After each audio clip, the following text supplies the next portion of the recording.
Bem, meus amigos, nós estamos aqui, vamos iniciar hoje a segunda aula do nosso curso do livro Nosso Lar. A primeira aula tratou do prefácio do livro, né? E nós fizemos um apanhado do texto de André Luiz, aonde ele faz a abertura do livro. Primeiro o texto é de Emmanuel, novo amigo que nós lemos, comentamos, onde Emmanuel fala da questão do anonimato para, de certa forma, evitar que a família do nosso irmão André Luiz, que nós sabemos que é um pseudônimo, tenha qualquer tipo de constrangimento e também uma forma de proteger o espírito.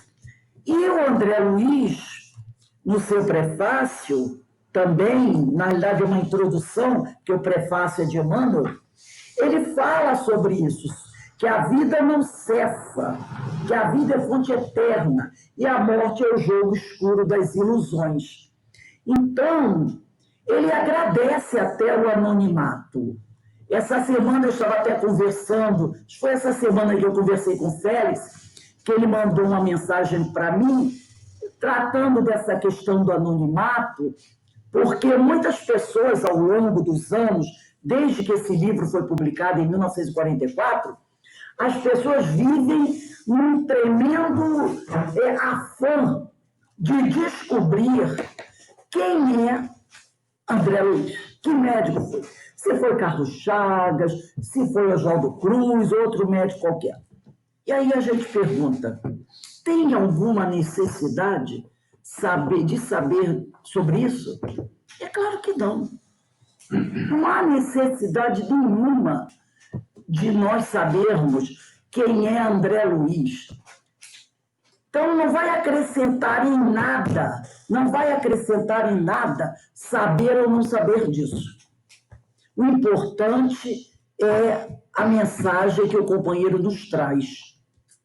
E Emmanuel deixa claro que o que eles desejavam realmente era alguém que estivesse vivenciando o momento e pudesse nos trazer o seu depoimento. Porque ele coloca que muitos, antes dessa obra ter sido publicada, já tinham trazido mensagens do plano espiritual, como Zilda Gama e outros médios, com outros espíritos também. Mas eles queriam alguém que estivesse lá, em loco, e pudesse nos trazer o seu depoimento, a sua vivência. Esse espírito se apresentou, foi convidado, aceitou, assumiu um pseudônimo e nós temos que respeitar a vontade dele e não ficarmos tentando descobrir quem foi André Luiz, porque isso não acrescenta em nada. Então, nós vamos iniciar o capítulo 1, né? Inicialmente, nós vamos caminhar bem devagar, tá? Bem devagar. Então, vamos ter paciência, tá?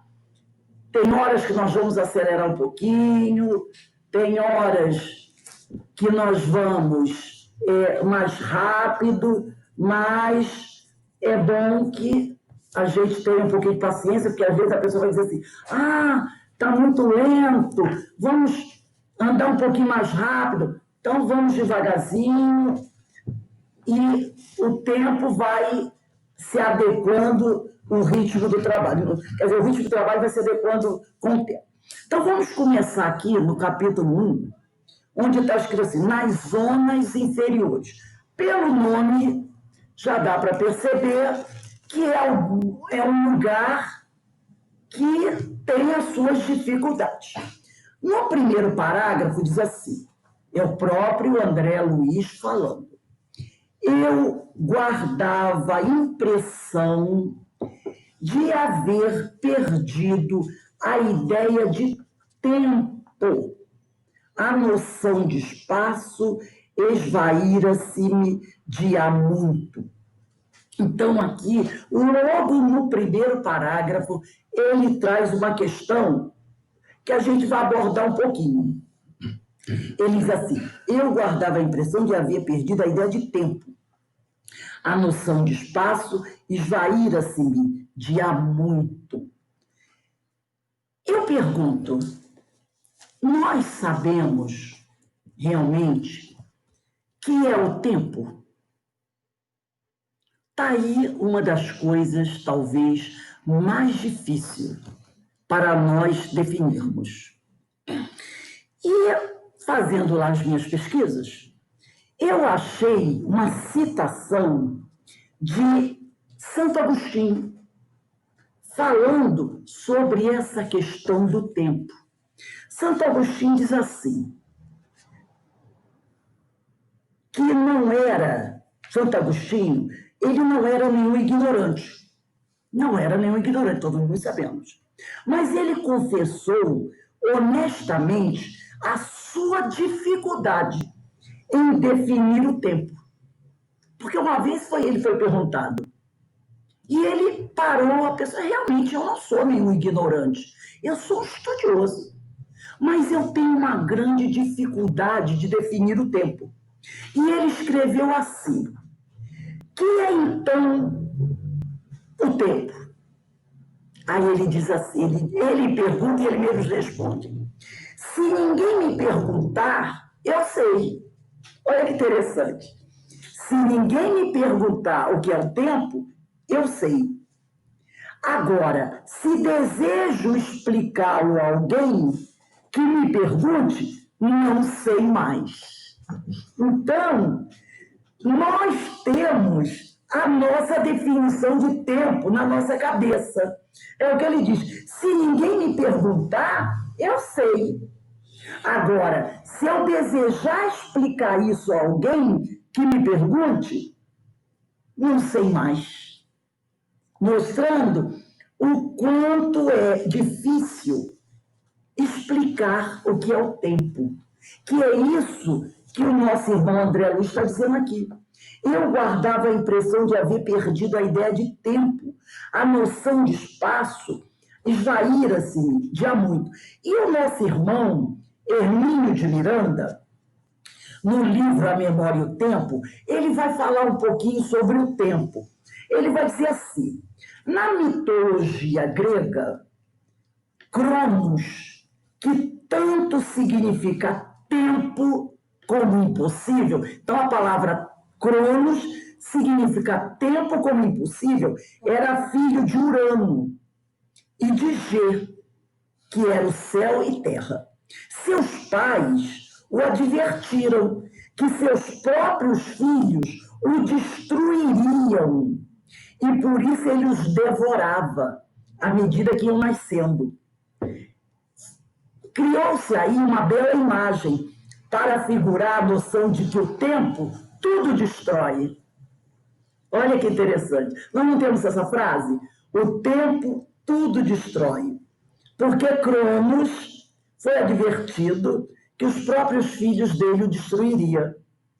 Parece, no entanto, que a ninguém interessou tanto a ideia de tempo quanto Aristóteles. Também foi um outro grande estudioso do tempo.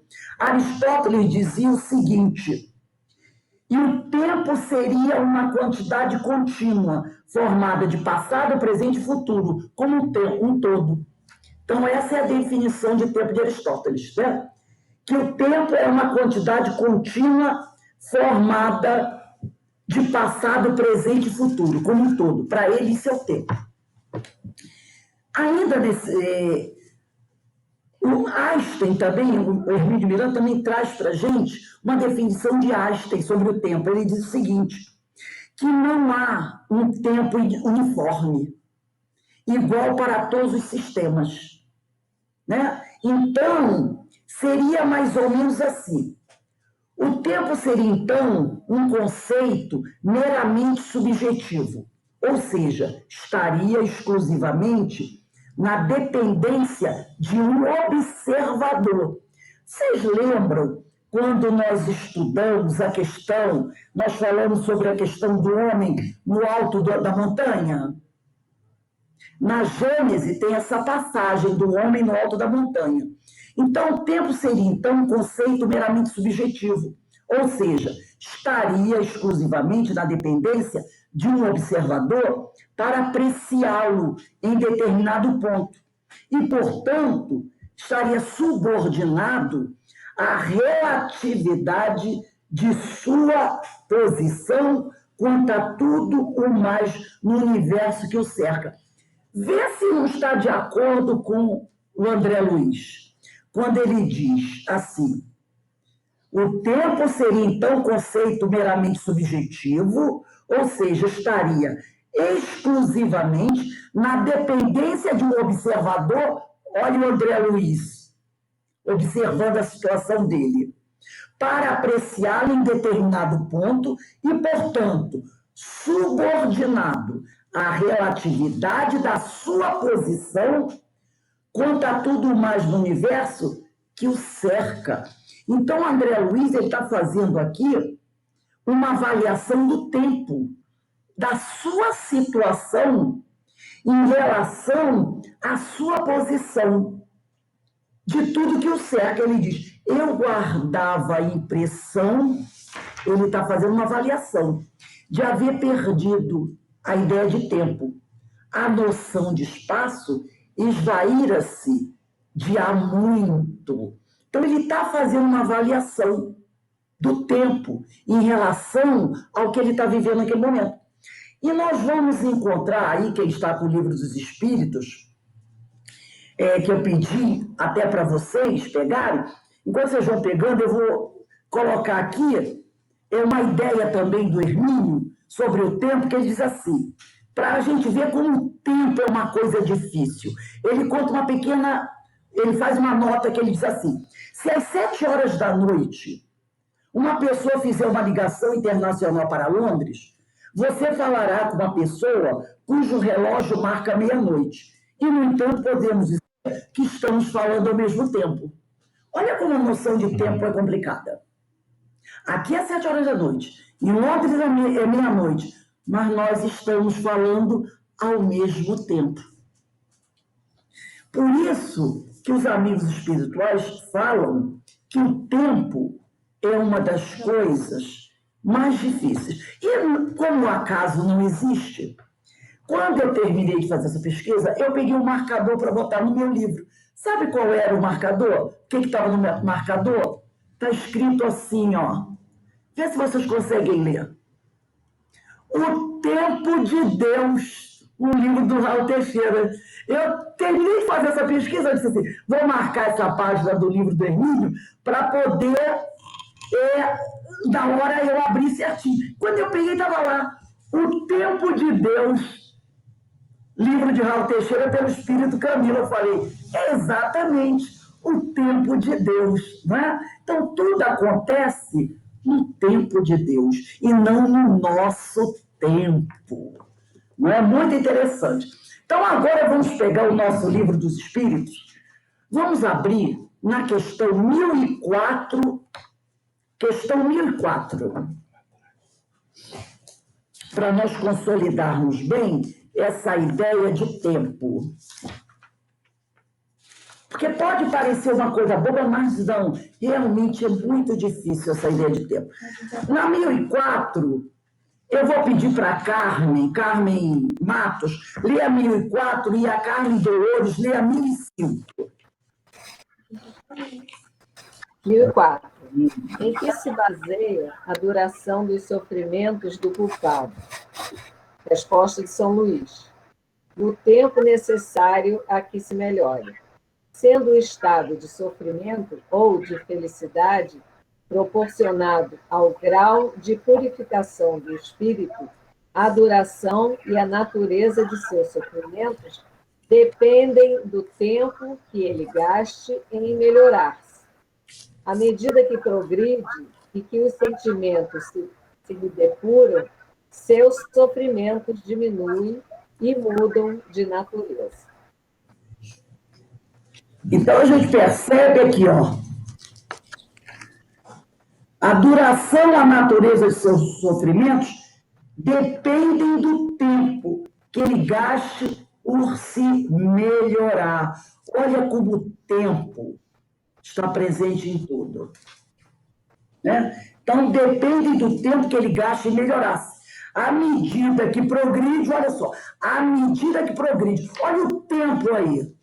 De acordo com o tempo que você leva para alcançar o progresso necessário, se lhe depuram seus sofrimentos, diminuem e mudam de natureza. Olha como o tempo está envolvido em tudo. Carmen, lê aí para a gente a 1005. 1005. Ao espírito sofredor, o tempo se afigura tão ou menos longo do que quando estava vivo? Parece-lhe mais longo, para ele não existe o sono. Só para os espíritos que já chegaram a certo grau de purificação, o tempo, por assim dizer, se apaga diante do infinito. Olha como o tempo é relativo, não é? Parece-lhe mais longo. Para ele não existe o sono. Só para os que já chegaram a certo grau de purificação. O tempo, por assim dizer, se apaga. Então, quando a gente fala, quando nós estamos passando por uma dificuldade, se nós reclamamos muito, parece que aquilo se torna eterno. Para outros que se reservam, parece que passa mais rápido. Daí, nós vamos ver a situação do André Luiz nesse umbral. Esses 8 anos, 7, 8 anos que dizem que ele passou, será que foi esse tempo mesmo? Não é? Ou será que 7, 8 anos de acordo com a maneira que ele enfrentou isso? Inicialmente ele enfrentou com muita dificuldade. Depois é que ele vai se entregando mais, aceitando mais. Então, a gente vai ver que até esse tempo que se determina é uma coisa que não se tem certeza, é uma coisa relativa. Marinéia, lê para a gente a 1006. A 240 também é interessante de ler. Vamos dar uma olhadinha, deixa eu dar uma olhadinha lá. 240. Vamos lá, vamos pegar aqui. A duração, os espíritos a compreendem como nós? Não. E daí vem que nem sempre nos compreendeis, quando se trata de determinar datas ou épocas. Então, a duração, os espíritos a compreendem como nós? Não. E daí vem que nem sempre nos compreendeis, quando se trata de determinar datas ou épocas. Os espíritos vivem fora do tempo, como compreendemos. Por isso, o Hermínio e outros dizem como é difícil estudar o tempo.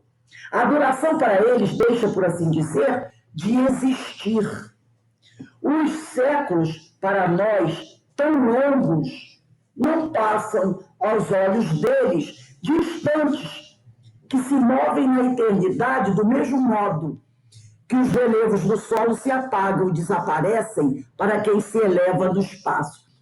Uma vez eu estava fazendo um estudo e um companheiro, e nessa obra dizia que o espírito havia ficado pelo menos 1000 anos preso no local sem reencarnar.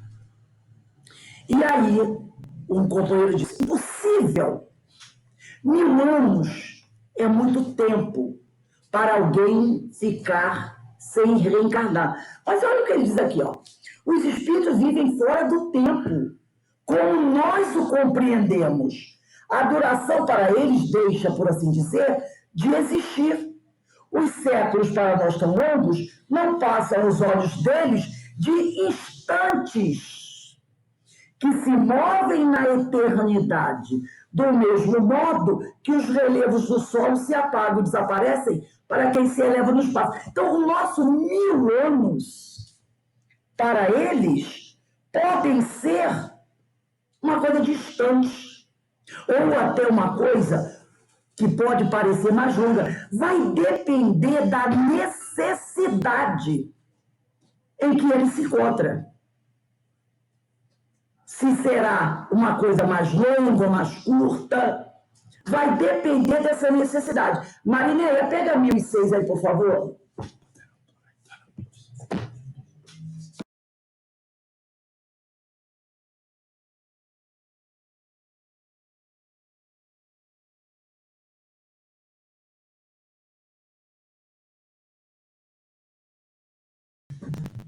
A Marineia está aí?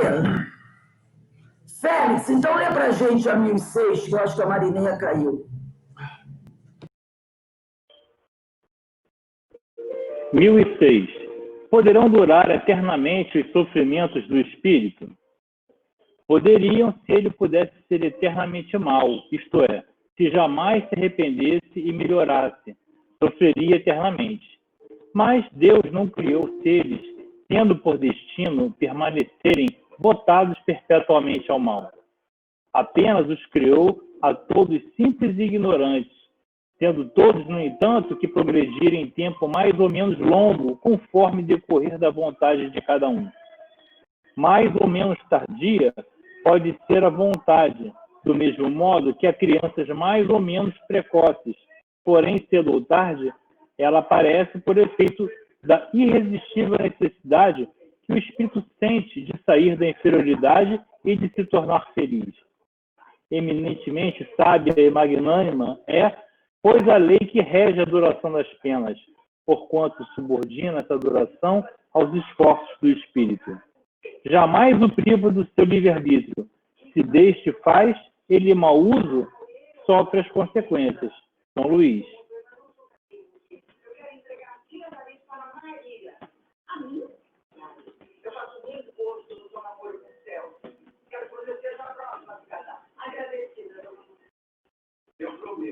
Rui, a gente não escutou. Eu acho que o seu microfone está desligado.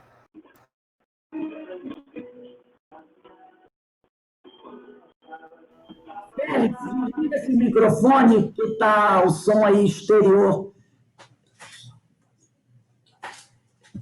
Então, vamos lá, continuando aqui. Segundo parágrafo.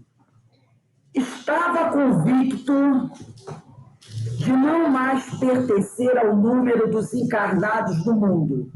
E, no entanto, meus pulmões respiravam a longos exaustos. Outra questão, esse primeiro e segundo parágrafo já trazem situações complexas. Olha aqui, estava convicto de não mais pertencer ao número dos encarnados.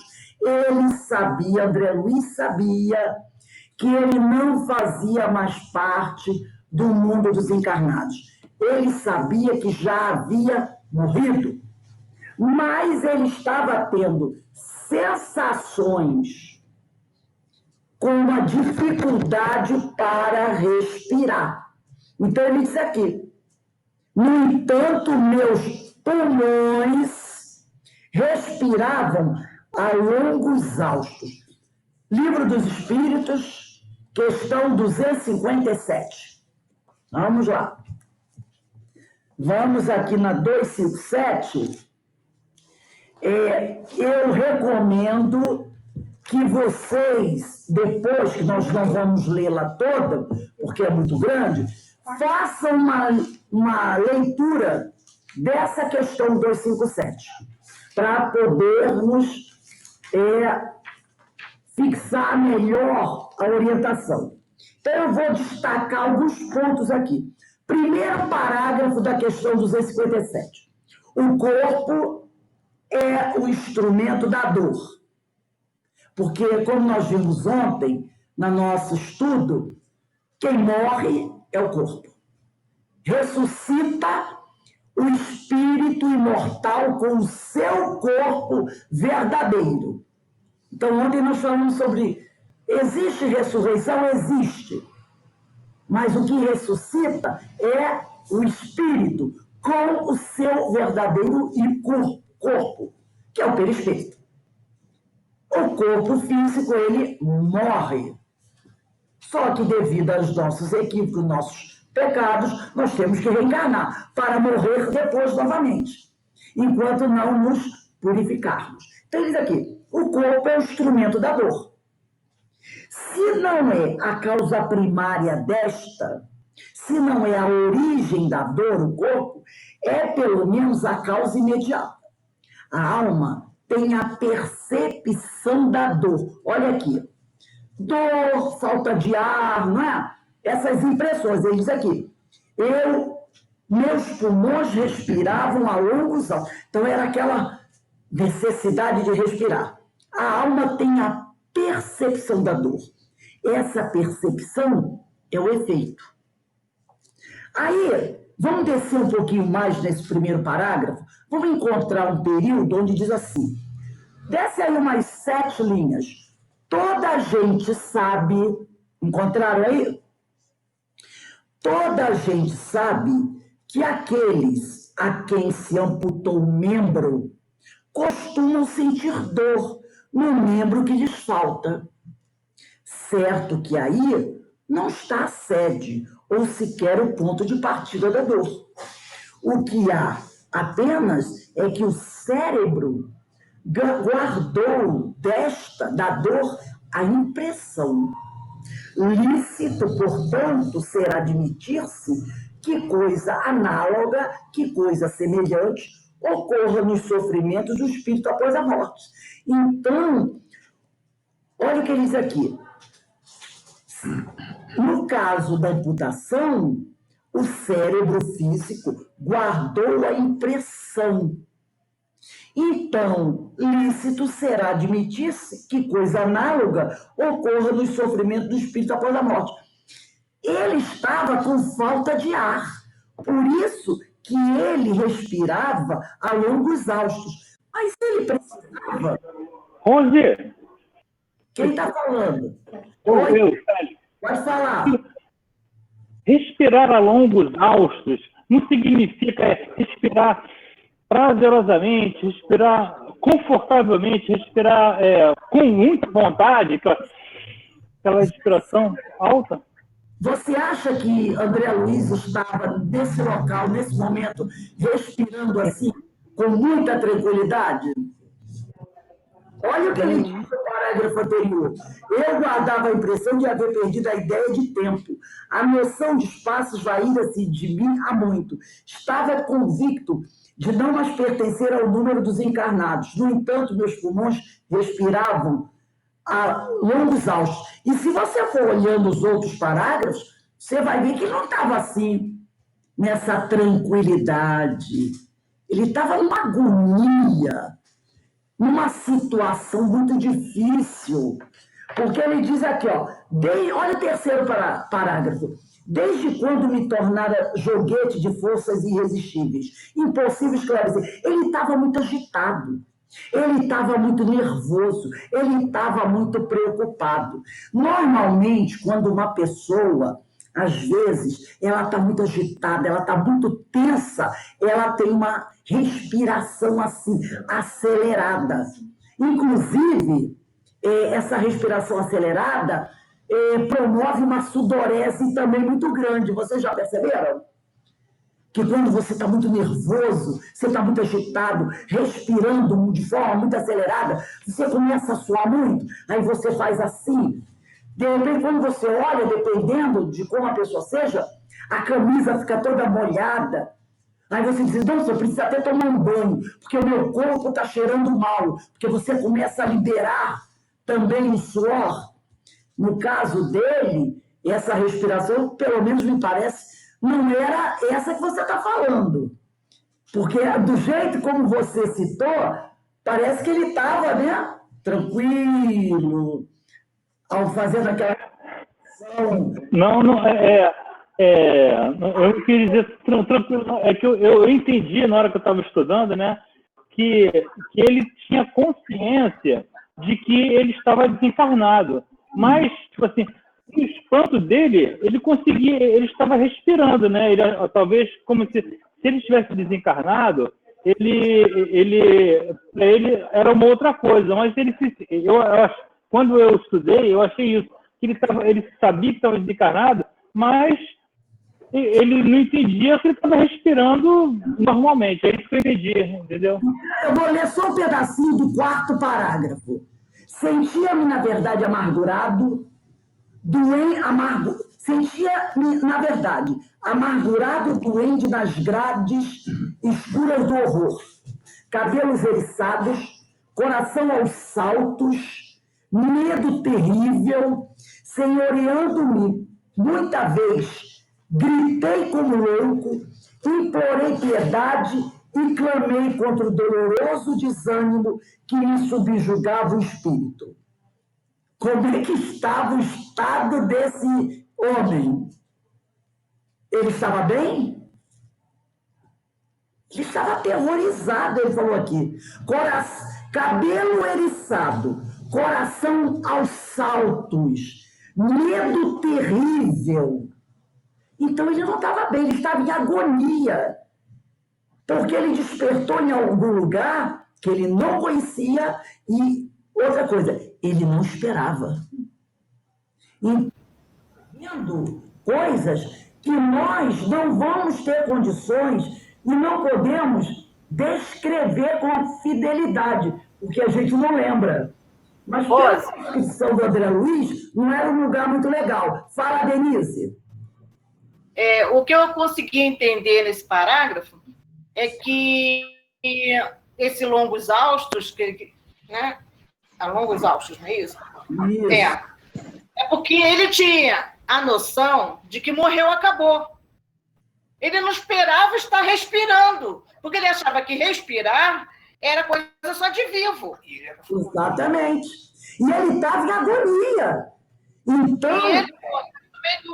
Ele era fumante, né? Ele passava lá do... Sim. Então, não era uma respiração assim, agradável, saudável, de quem está muito bem.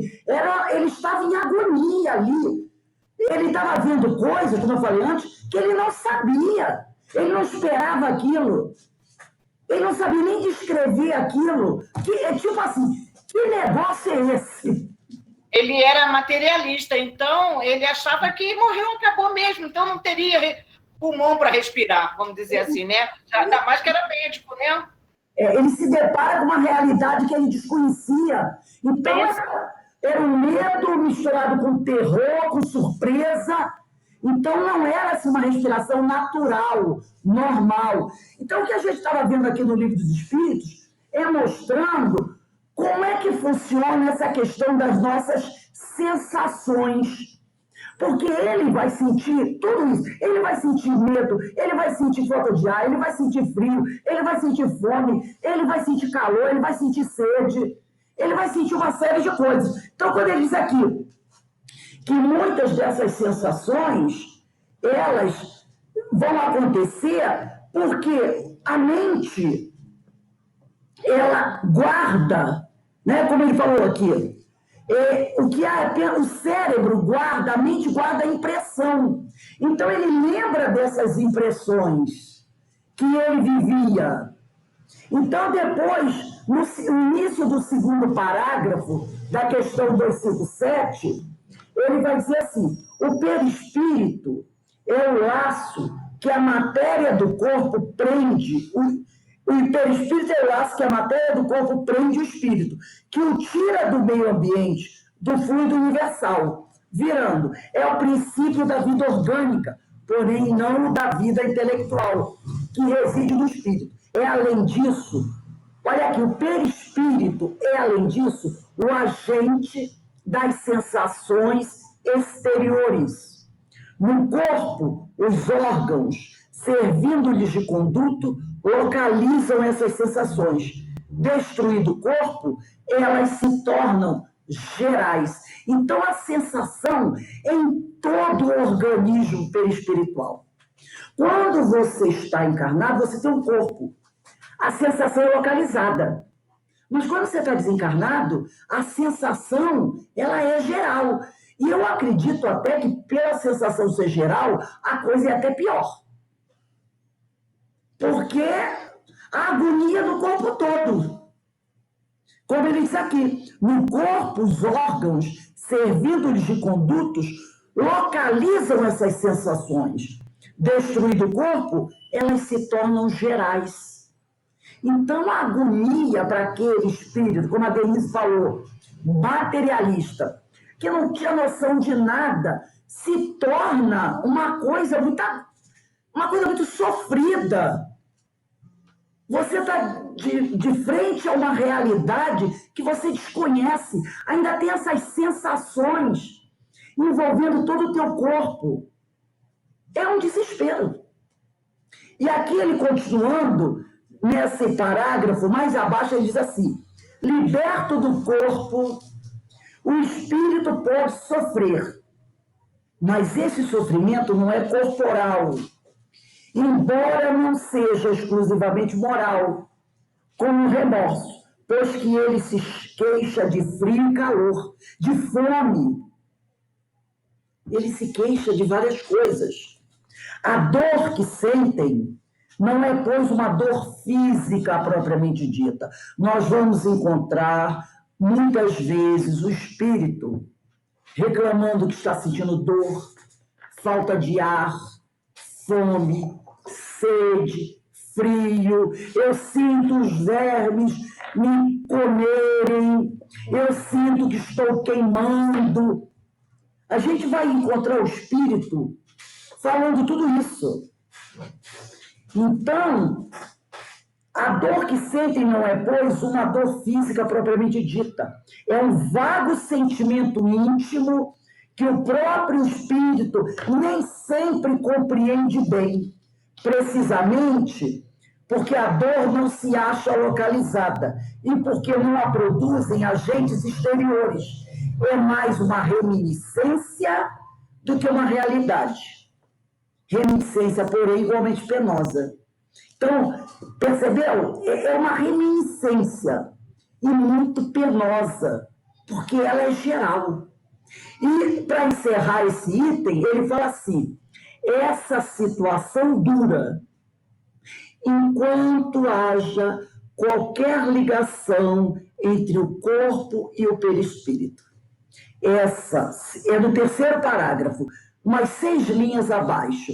Essa situação dura enquanto haja qualquer ligação entre o corpo e o perispírito. Enquanto o espírito estiver ainda ligado às questões materiais, ele vai sentir essas sensações no seu corpo perispiritual. E isso vai trazer para ele muita agonia. Então, a gente percebe o grande problema nesses 2 parágrafos que nós lemos, que o André Luiz vai enfrentar. A questão do tempo, porque ele não tem noção, ele perdeu a noção de espaço, ele perdeu a noção de tempo. Para ele, aquele momento parece uma eternidade. E também a questão das sensações que ele percebe frente àquela realidade que para ele é nova, que ele está encarando.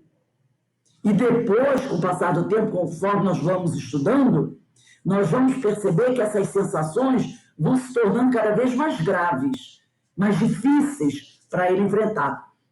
E aí a gente traz a situação para nós. Como é importante para nós nos prepararmos bem para morrer. Porque só esse iniciozinho desse capítulo já nos mostra que, se não nos prepararmos bem para morrer, é isso que vai nos esperar. Toda essa agonia. Daí, a boa preparação para a morte se faz urgente, se faz necessária. Parece até uma coisa assim esquisita, né? Eu tenho que me preparar para morrer? Sim, para evitar esse tipo de agonia. E para nós encerrarmos, e hoje ficamos apenas nesses 3 parágrafos, Vamos ler o terceiro, que diz assim: desde quando me tornara joguete de forças irresistíveis? Impossível esclarecer. Então ele se sentia num turbilhão. Num turbilhão. Desde quando me tornara joguete de forças irresistíveis?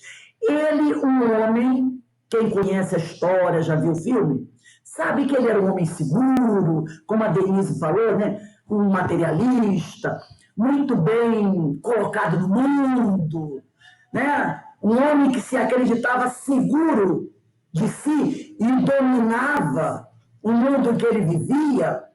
Agora, ele se sente o quê? Um joguete, uma folha sendo levada aos ventos. E ele não consegue controlar aquela situação. Então, é aquela coisa: o que eu estou fazendo aqui? O que é isso? O que está acontecendo comigo? Eu não estou conseguindo ter noção do que está havendo. Eu não estou conseguindo ser senhor de mim mesmo. Realmente deve ser muito difícil. Essa pergunta que ele diz: desde quando eu me tornara joguete de forças irresistíveis? Eu que sempre tivera tudo da minha vida em minhas mãos e sob domínio. Eu dominava tudo.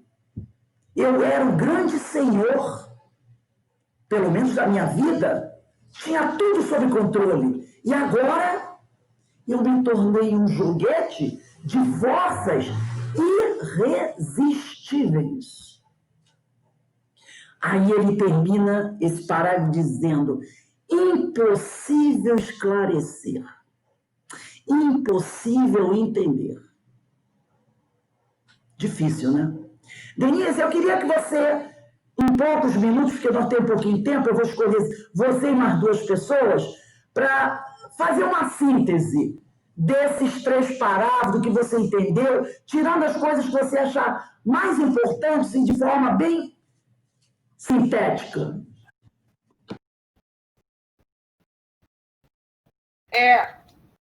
Mas tudo que você falou também, né?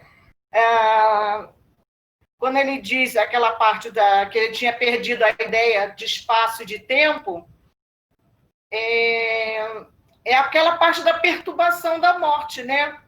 O espírito, quando passa de um plano para o outro, ainda tem que se adaptar. Exatamente por diferença, que o corpo carnal sente as coisas de uma forma. E o corpo espiritual já sente de forma diferente. As impressões que lhe chegam quando ele é espírito desencarnado é bem, eu acho, mais acentuada, né? Vamos dizer assim, porque a gente tem uma abertura das percepções, não é isso, gente? Então, e esse de pulmão respirar longos exaustos, ele não tinha pulmão, né? Ele não tem pulmão, porque ele está desencarnado. Mas é a sensação realmente que ele tem de estar respirando, porque ele não esperava que morto teria alguma sensação, teria alguma coisa. Ele achava que morreu, acabou. É isso mesmo. E esse joguete de forças irresistíveis, exatamente por isso. Ele era muito controlador.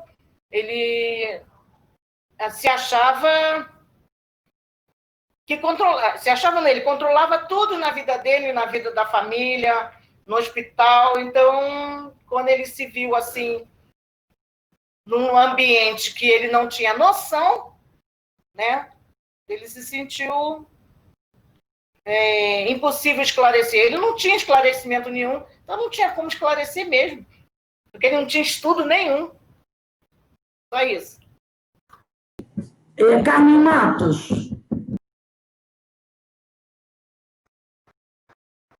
Quando Emmanuel fala no prefácio, ele diz assim: todo leitor precisa analisar o que lê.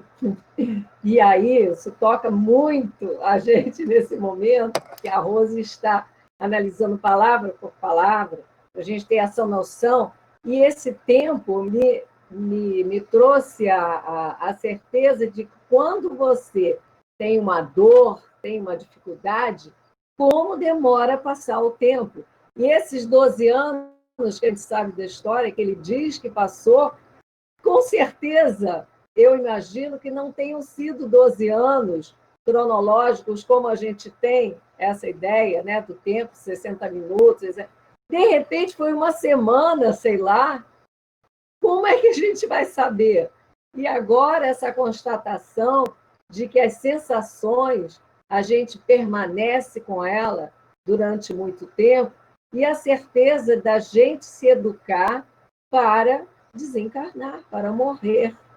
Para mim, isso tocou muito nesse momento aqui.